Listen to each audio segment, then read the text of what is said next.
नमस्कार, जय हिंद। मैं हूं अरविंद अवस्थी और आप देख रहे हैं मेरी शिक्षा। मैंने कल के वीडियो में आपसे बताया था कि अगले वीडियो में जब हम बात करेंगे तो 4 ऐसे मेन सवाल के बारे में बात करेंगे जो बार बार प्रतियोगी परीक्षाओं में पूछे जाते हैं। तो फिर वो चाहे बैंक की परीक्षा हो या एसएससी की हो या रेलवे की हो या कोई भी स्टेट परीक्षा हो, तो उसमें ऐसे 4 सवाल बार बार पूछे जाते हैं। अगर हम इन पे कमांड कर लेते हैं, इनको लगाना आसानी से सीख जाते हैं, तो मेरा दावा है कि आपके एक ना एक क्वेश्चन तो पक्का एग्जाम में आने वाले हैं। ठीक है, तो चलिए देखते हैं वो सवाल 4 हैं कौन और उनको लगाते हैं। और सबसे आसान तरीके से मैं आपको बताऊंगा, इससे आसान तरीका आपको मिलेगा नहीं कहीं, चाहे जिससे पूछ लो चाहे कहीं पढ़ लो। ठीक है, मतलब आपको याद हो जाएगा, ये मेरी जिम्मेदारी है। तो देखते हैं पहले सवाल की तरफ। तो आइए देखते हैं पहले तरीके के सवाल को। देखो, हमारा पहला सवाल है कि एक चुनाव में 2 उम्मीदवार थे। ठीक है, हारने वाले उम्मीदवार ने 41% मत प्राप्त किए तथा वह 5580 मतों से पराजित हो गया। तो कुल मतों की संख्या कितनी थी? ठीक है, अब देखो बड़ा सिंपल तरीका है।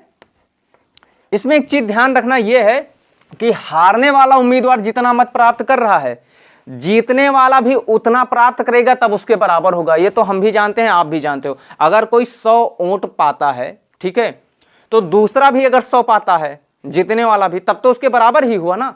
अब उससे बाहर जो मिलेगा वही उसको जिताएगा। तो अगर 41% मत इसको प्राप्त हुए तो 41% जीतने वाले को भी प्राप्त हुए होंगे, तभी वो जीता होगा। और 41% से कुछ ज्यादा ही प्राप्त हुए होंगे। ठीक है, तो देखो यहां जो ये दिखा रहा है कि 5580 मतों से वो पराजित हो गया, तो एक चीज और निकल के आ रही है कि जीतने वाला 5580 मत ज्यादा पा गया होगा। ठीक है, तो 41% हारने वाला को प्राप्त हुआ, 41% जीतने वाले को प्राप्त हुए। तो 41 कितना हो गया? 82। अब ये जो 82% मत थे कुल मत के, ये क्या हुआ? दोनों को बराबरी पर लाकर खड़े कर दिए। ठीक है, अब ये 5580 जो मत थे, इसी ने उनको जिता दिया, जीतने वाले को। तो ये 5580 किसके बराबर है? 5580 किसके बराबर है? तो देखो, जो कुल मत रहा होगा, जो भी रहा होगा, हमें नहीं पता, वही निकालना है। वो अपने आप में 100% रहा होगा। कितना? 100। तो 100 में से 82 तो दोनों को बराबरी पर लाकर खड़ा कर दिया। 41 ये पाया तो 41 वो भी पाएगा, तभी बराबरी होगी।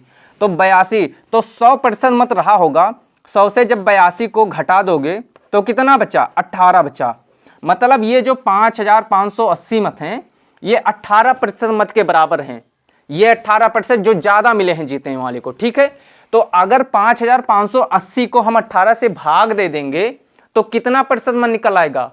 कुल मतों का 1%। कितना निकलेगा? कुल मतों का 1%। तो काट के देखो, 18 एकम 18, 18 तिया 54, 55 से जब 54 निकालोगे 1 बचेगा, 8 है उतार लो, 18 एकम 18 और 0 है तो 0 ऐसे उतार दो। अब ये कितना हो गया? 310। मतलब कुल मतों का, जो भी कुल मत थे उनका 1% मत कितना होगा? 310। और हमें कितने परसेंट मत चाहिए? कुल मत कितने परसेंट रहेंगे? 100। तो 100 से गुणा कर दो। अब इसको जब 100 से गुणा कर दोगे तो कितना हो गया? 31,000। ठीक है, तो मतलब कुल मतों की संख्या कितनी थी? 31,000। बस हो गया यही आंसर। कुल मतों की संख्या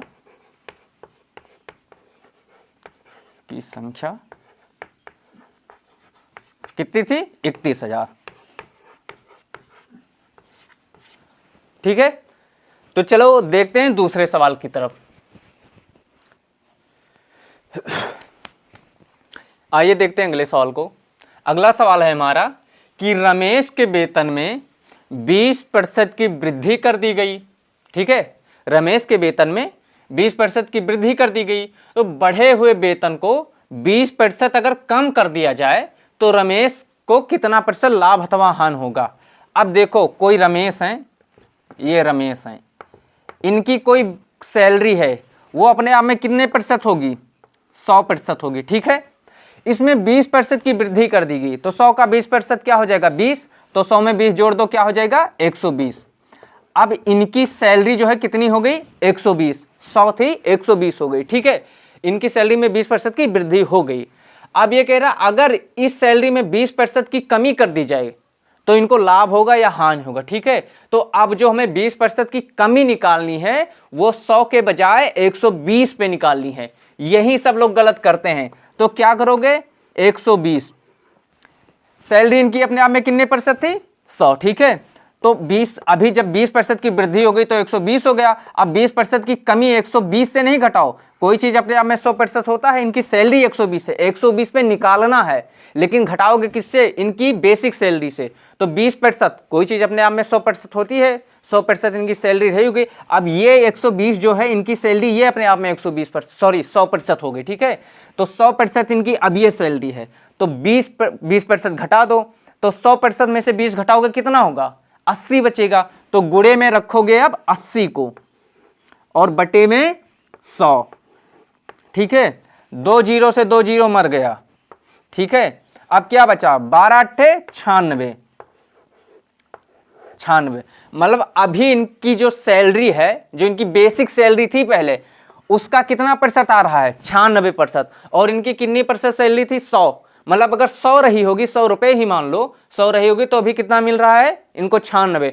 तो मतलब जब 20% बढ़ाया गया और पुनः 20% कम किया गया तो इनको फायदा हुआ, नुकसान? तो साफ सी बात है कि नुकसान हुआ। पहले 100 था, अब 96 है, तो कितना नुकसान हुआ, 100 से 96 को घटाओगे कितना बचेगा, 4। मतलब 4% की हानि हुई। कितने प्रतिशत की, 4% की हानि हुई। बस हो गया। ठीक है, तो चलो अगले सवाल की तरफ बढ़ते हैं और देखते हैं अगला सवाल क्या है। चलिए देखते हैं अगले सवाल को। अगला सवाल हमारा यह है कि चीनी के मूल्य में 10% की कमी होने पर एक गृहिणी को खपत में कितने प्रतिशत की वृद्धि करनी होगी कि इस मद में खर्च पर कोई असर ना पड़े। मतलब चीनी का मूल्य 10% सस्ता हो गया, चीनी 10% सस्ती हो गई, और जितने पैसे की हर महीने में चीनी आती है मान लो, उतने की चीनी मंगानी है तो चीनी ज़्यादा मिलेगी। तो वही कह रहा है कि कितनी ज़्यादा खपत कर दी जाए, मतलब कि उतने पैसे की जितनी चीनी आए पूरी की पूरी इस्तेमाल हो जाए, तो मतलब खर्च पर कोई असर ना पड़े, मतलब उतने पैसे की चीनी मंगानी है। ठीक है, तो इसके लिए क्या करना है, देखो इसका खपत में वृद्धि, खपत में वृद्धि, खपत में वृद्धि, इसका सूत्र होता है R बटे 100 माइनस R, ठीक है, गुणे 100। ये इसका सूत्र होता है R बटे 100 माइनस R गुणे 100। ठीक है, अब R बराबर हमें दे रखा है, ये किसका सूत्र है, जब कभी किसी खपत में वृद्धि निकालनी हो, वृद्धि, अगर यही खपत में कमी निकालनी होती, अभी बोल देता कि 20% बढ़ गई है तो खपत में कितनी कमी की जाए, तो जहां खपत में कमी निकालनी होगी सेम ऐसे ही सूत्र रहेगा, यही सूत्र रहेगा, बस यहां प्लस हो जाएगा। 100 माइनस R जो था हमारा वहां प्लस हो जाएगा। अगर खपत में क्या निकालनी होगी, कमी निकालनी होगी, यहां खपत में वृद्धि की कितनी ज्यादा चीनी और इस्तेमाल की जाए। ठीक है, तो वृद्धि निकालनी है तो माइनस होगा। ठीक है, बस इतनी चीज का ध्यान रखो। तो R बराबर दे रखा है हमारा, कितना है, 10। R हमें 10 दे रखा है ना, और फिर दूसरा क्या है, 100 बटे में 100 माइनस R, तो R फिर कितना दे रखा है, 10 और गुणे 100। ठीक है, अब यहां देखिए 10 बटे 100 से 10 निकालो, 100 माइनस 10 90 गुणे 100।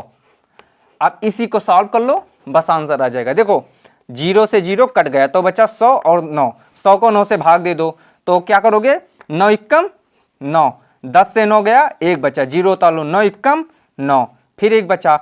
अब इसमें एक चीज देखो, ऐसे सवाल कहीं ऑप्शन मिलेगा तो उसको ऐसे आंसर भी मिल सकता है कि आपको 1/9% मिल जाए। ठीक है, ये भी आंसर मिलेगा, तो घबराना नहीं है। ऐसे में क्या होता है, जहां शेष जो बच जाए, जब शेष 1 बच जाए कहीं लास्ट में, ठीक है, तो शेष को लिख देते हैं अंश में, और जिससे भाग दे रहे हो, ठीक है, उसको लिख देते हैं हर में।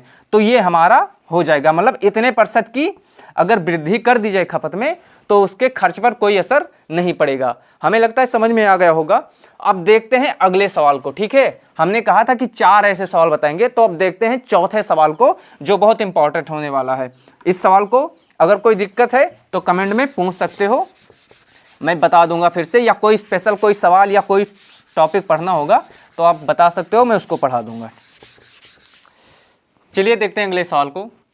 हमारा अगला सवाल है कि यदि ए की ऊंचाई बी की ऊंचाई से 20% कम है, ठीक है, तो बी की ऊंचाई ए की ऊंचाई से कितने प्रतिशत अधिक है? ठीक है, अब देखो अभी एक सूत्र बताए थे ना इससे पहले वाले सवाल में कि जहां वृद्धि निकालनी होगी वहां क्या लगेगा, माइनस हो जाएगा, 100 में से r माइनस हो जाएगा बटे में, और जहां कमी निकालनी होगी वहां क्या हो जाएगा, प्लस हो जाएगा। तो इसमें क्या निकालना है, कितने प्रतिशत अधिक है, इतनी चीजों को ध्यान दो, कितने प्रतिशत अधिक है, यही तो कह रहा है ना।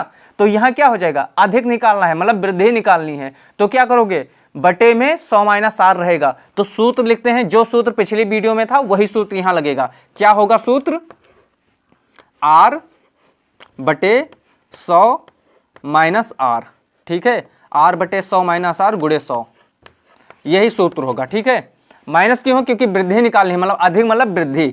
ठीक है, अब देखो r बराबर कितना दे रखा है, कितने प्रतिशत, 20%, तो 20% बटे 100 माइनस 20 गुणे 100। ठीक है, अब इसी को सॉल्व कर लो। देखो 20 बटे 100 से 20 गया 80 गुणे 100। ठीक है, अब इसी को सॉल्व करते हैं, 1 0 से 1 0 कट गया, 2 1 कम 2, 2 चौके 8। ठीक है, अब 100 को 4 से भाग दोगे कितना आएगा, 25। बस ये हमारा आंसर हो गया। मतलब यदि ए की ऊंचाई बी की ऊंचाई से 20% कम हो तो बी की ऊंचाई ए की ऊंचाई से 25% अधिक है, ये हमारा आंसर हो गया। तो हमें उम्मीद है कि आपको अच्छा लगा होगा वीडियो, और अगर आपको मैथ में कुछ स्पेशल पढ़ना है तो आप कहोगे अगर, तो मैं उस पर वीडियो बना दूंगा। ठीक है, किसी भी सब्जेक्ट पे, और या कोई भी चैप्टर होगा मैं उसको पढ़ा दूंगा। तो देख लेते हैं और फिर मिलते हैं अगले वीडियो में, तब तक के लिए जय हिंद।